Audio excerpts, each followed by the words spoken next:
go to the Sledge Racing app on TMP and find out what the density altitude is right now. I don't think that's accurate.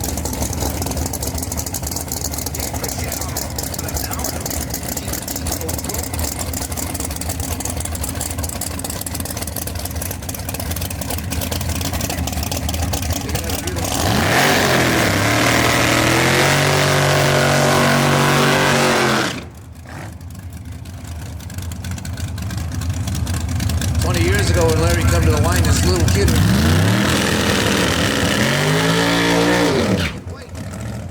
Wasn't that the way it goes? he's certainly that big.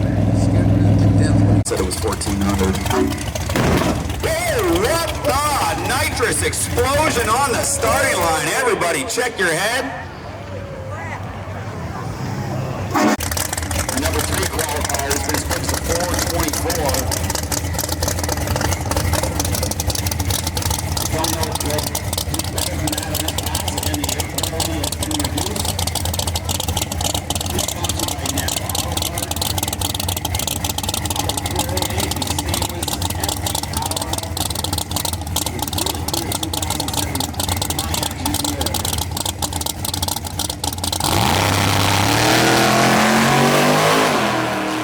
Away nice and clean, 107 to the short, but it sounded like you got a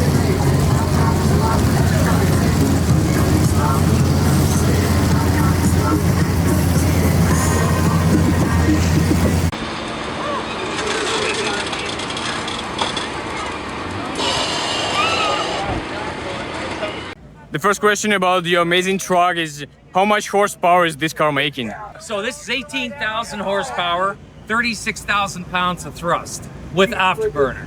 This is out of a F4 Phantom fighter jet. Oh, and roughly how much money have you put into this build? I can't tell you. Okay. That's a secret. Okay. What's the biggest challenge with driving a truck like this? The weight. The weight? It's the weight of it. It's about 7,000 pounds. So stopping it is the biggest thing. How long did it take to build this car? We built this in about 18 months. 18 months? Yeah. Okay. What's the craziest thing that's ever happened with this build? And I caught fire. That was the worst part. Oh. One day an afterburner line burst and the whole truck caught fire. But anyhow, that's in the past. We repaired it and we're good to go. Oh yeah. What's harder, build a fast car or drive one? Both. Both? Because there's no direction in any which way. So there's really nobody to teach you either way. So you're self-taught to drive and to build. And if something breaks today, what's the worst case repair bill? Depending what part it would be, but you could be looking up the upwards of $50,000 Oh. US. Okay, now what's something about this car that would surprise people? The horsepower. The horsepower? 18,000 horsepower puts everybody back. 36,000 pounds of thrust. So with afterburner, so that's a lot. Okay. Thank you. That's it. Welcome.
first wave I've seen at DMP.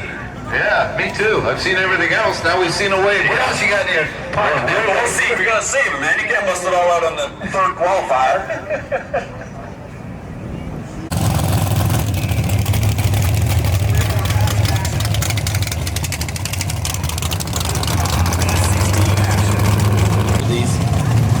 All the way from Cambria, New York.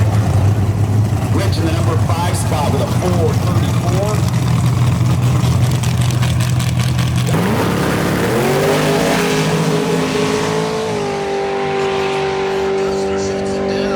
My girl, we got this relationship.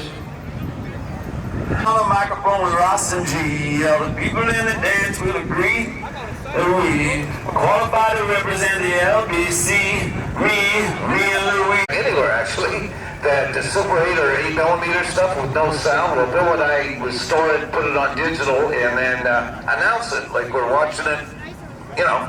You're there. Like we're there. Like it's happening right now. It's very cool. We've had about 160 videos on Drag Strip Memories. Dragway Memories? What is it?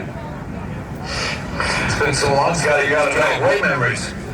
Dragway Memories on you. Coming up next weekend here at TMP on the Sunday, this is CSCS Canadian Sport Compact Series event of imports of green. What is the biggest thing on your mind before the light go green? The biggest thing in my mind is I want to make sure I cut a good light and beat the opponent. So first away is everything. How much horsepower is this car making? 12,000. 12,000. And if you could say roughly how much money have you put into this build? My life, mortgage, everything. Okay. Yeah, I mean, it's so expensive, but it's a very long question, that, because you're buying and selling parts and getting the next best thing. So I don't know. What's the biggest challenge with driving a car like this? Biggest challenge? Yep. Well, as we're getting older, we have 6G, which is 6 times your own body weight. So you have to be kind of fit to actually hold the G-forces. But yeah, I mean, it's like entering the twilight zone. I don't even know who it is that drives the car because I'm crap at other things. I can do this. How long did it take to build this car? Oh, it's an ongoing process. So we start with the chassis, which I don't build, but then we build the car and we just work on it like a full-time job. And probably, I don't know, can't answer the question, they're too ambiguous. Okay, so what's the craziest thing that's ever happened with this car? I was racing the guy over there, my friend Todd, in North Carolina, and it started raining, so they shortened the track to 8th mile instead of the quarter mile at the time.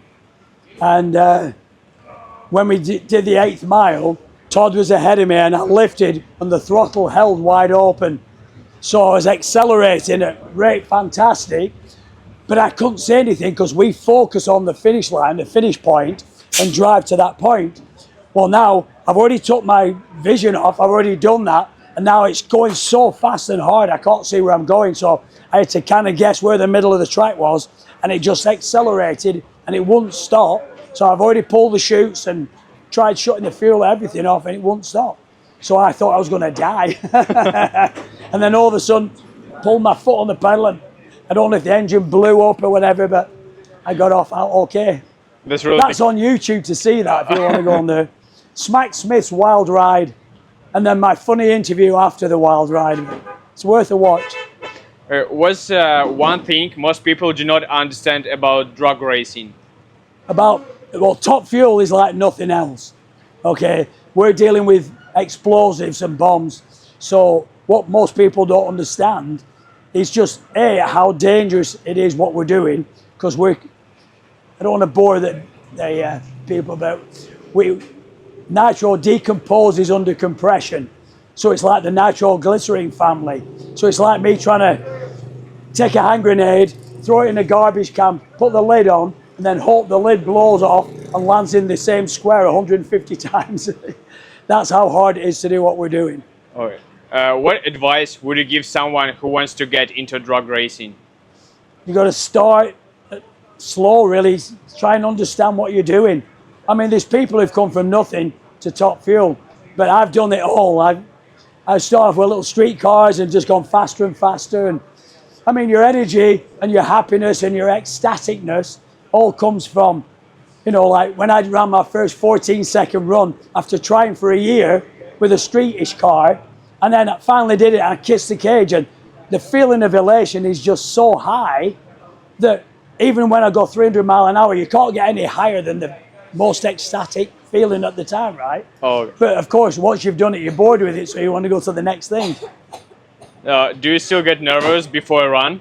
Well, it'd be stupid not to, but it's more anticipation. I've been doing this so long, you know, but if I was in somebody else's car and not sure of the controls, I mean, it's dangerous because, you know, if the car moves to the left and I think, oh, I'm heading for the barrier, I've already hit it. You know, that thought process, it goes so fast. So. And the last question, what's something about this car that would surprise people? Well, most people who don't know, they won't believe how much fuel we actually go through. So we run this thing for 3 seconds. So we warm it up with 5 gallons, top that back up, and then we use 17 gallons doing the burnout and a run. So, and it's like $55 a gallon. So I did the quick math, it's about $1,800 to the mile. Not miles to the gallon, $1,800 to go 1 mile. Wow. In fuel alone. Okay, thank you. Oh, you're more than welcome.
grandstands there. Showing appreciation for putting on a full bona fide show for you.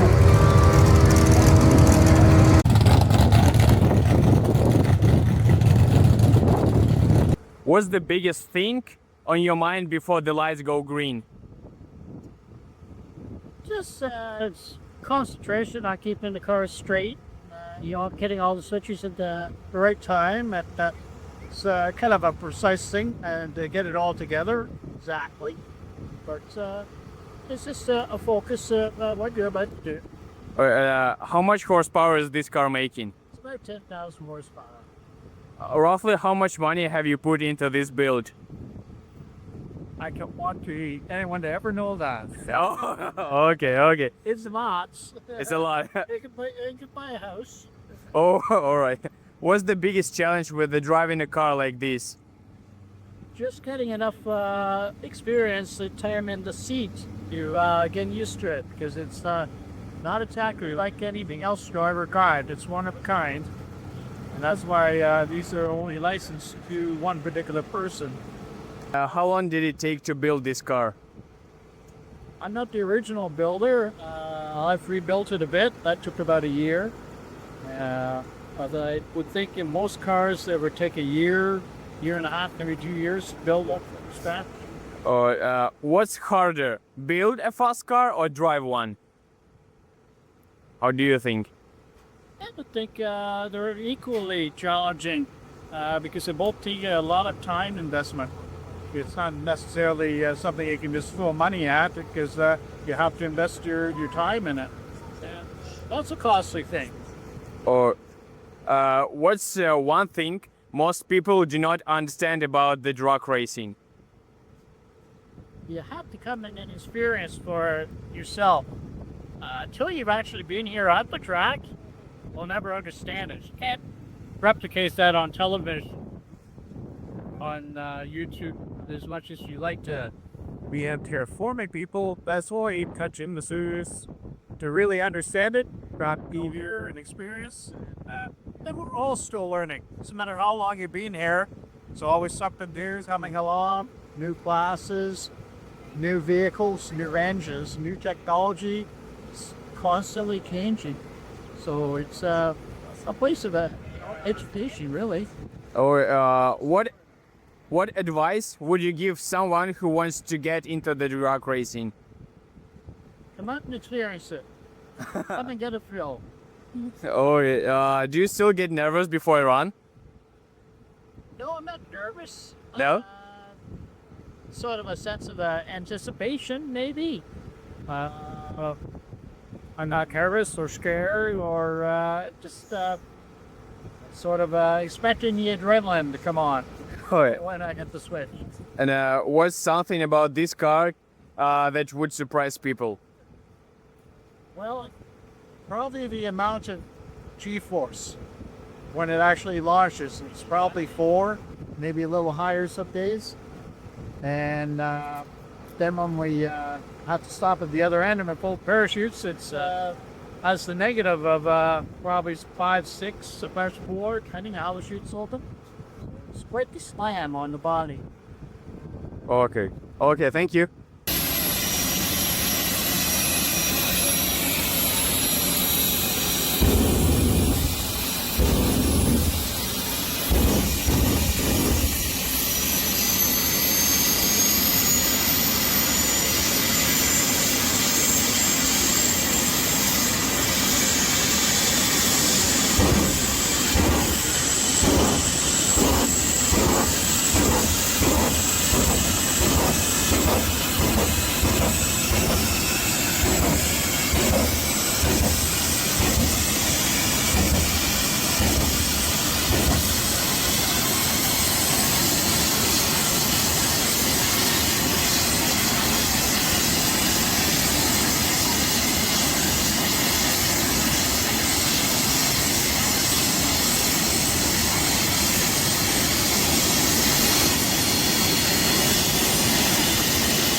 And what's the biggest challenge with driving a car like this? I'm probably seeing out of it. It's a little hard to see. You don't have a lot of peripheral vision on it. How long did it take to build a car like this? Probably 4 or 5 years from when we started building it. What's the craziest thing that's ever happened with this build? You and the wheel stand here a few years ago. Oh, all right. And was the harder build this car or drive this one? Build Build? is harder, yeah. Was one thing most people do not understand about the drag racing. How much time it takes for a 6-second run. We'll spend weeks getting ready to be in the car for 6 or 7 seconds. What's the biggest mistake beginners make? Ooh, I don't know. What mistake you did when you were a beginner? I don't know. I've been doing it for so long. I had 15 years of racing before I started drag racing, so. Oh, do you still get nervous before a run? Absolutely. Yeah. Yeah. And how long? Don't eat on race day. Yeah, still good to both. How much does a typical race day cost you? If you broke it down, probably a few $1,000, I would say. And if something breaks today, what's the worst case repair bill? Motor parts. All parts? Yeah, motor parts are really not. Oh, okay. And To get parts right now. the last question: what's something about this car that would surprise people? I would say that it's 10 years old. It still looks really clean and really fresh. It's 10 years old now. So. Oh, okay. Thank you.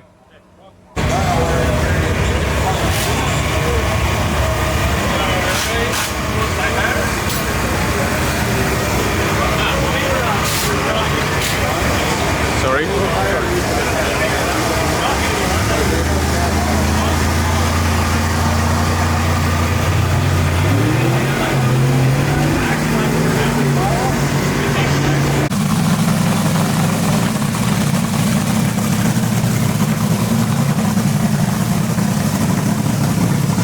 Okay, what's the biggest thing on your mind before the light go green? Oh boy. Usually before the light goes green, I created the car that's nice and straight down the track. Try not to think about too much outside of that. And so how much horsepower in this car making? This car makes about 1,200 to 1,300 horsepower. Oh wow. So roughly how much money have you put into these builds?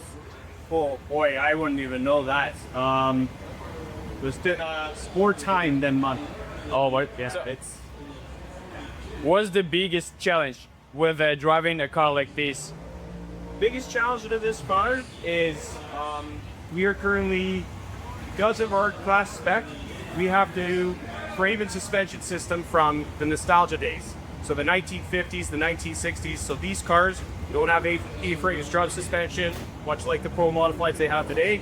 This is the basic suspension system, so these cars like to drive around the track a little bit. Oh.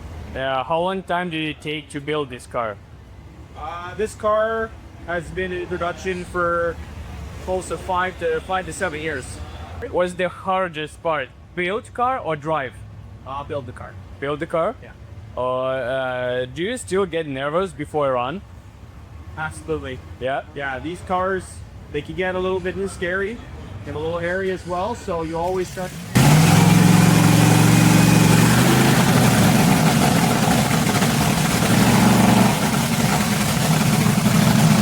If something breaks today, what's the worst case repair bill?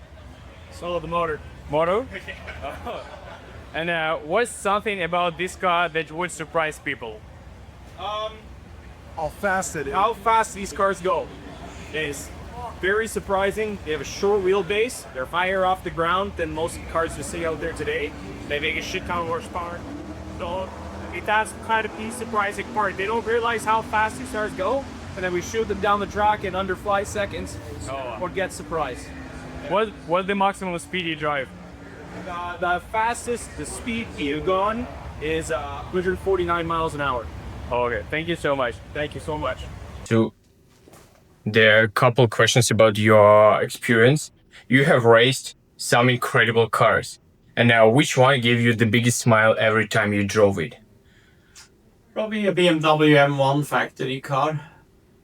And then I also drove a Nimsa Tiger was built in England specially for racing, and also an Alba was specially built for racing. It was built in Italy. Oh, okay. You have completed in Daytona 9 times. So, what's one moment you will never forget? I would say probably the very first time I raced there, I was fairly young and very shy and not really had a lot of experience, and that was definitely something I never forgot. Yes.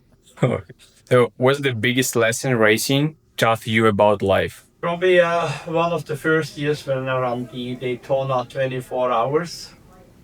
We had the tire gone. I spun on the oval with probably over 300 kilometers an hour, and I thank God I was able to manage the cars not hitting the wall. But that stuck with me for life. It's very, very close to a bad accident. Okay, about questions about Toronto Motorsports Park. So, what made you decide to buy a race truck instead of simply continuing to race? I basically retired from professional racing, like shortly after I bought the racetrack. The reason I bought it had nothing to do with racing. It was strictly one of my clients was a customer of mine with the dealership, had the financing on it, and the place was under power of sale, and the price was right, and eventually I ended up buying it because of the properties, the land, not even because of the racetrack. And when did you first bought Toronto Motorsport Park? Did you ever imagine it would become what it is today? Definitely not. I bought it as a farmland, and eventually I might just use it eventually as a farm, and I know property goes up always. And I guess once I purchased the track, eventually it was only a track strip, was run down, and I had to fix that up. And then maybe 10 years later, I ended up improving things and put a road course in as well. What's your vision for Canadian motorsports over the next 10 years? The vision, I think, is very, very good. We have a lot of young people getting more and more involved, and it's a very, very, very growing sport here in Canada, especially here in Ontario. If you could drive only one car for the rest of your life, what would it be? Probably would be a Porsche Turbo. Porsche Turbo? Okay. And would you choose manual or pedal shifter? Probably manual still. What would you choose? BMW M1 or modern GT3 car? Oh, okay. Yeah, I would probably choose the BMW M1. Okay. Okay, that's it. Thank you so much. No problem.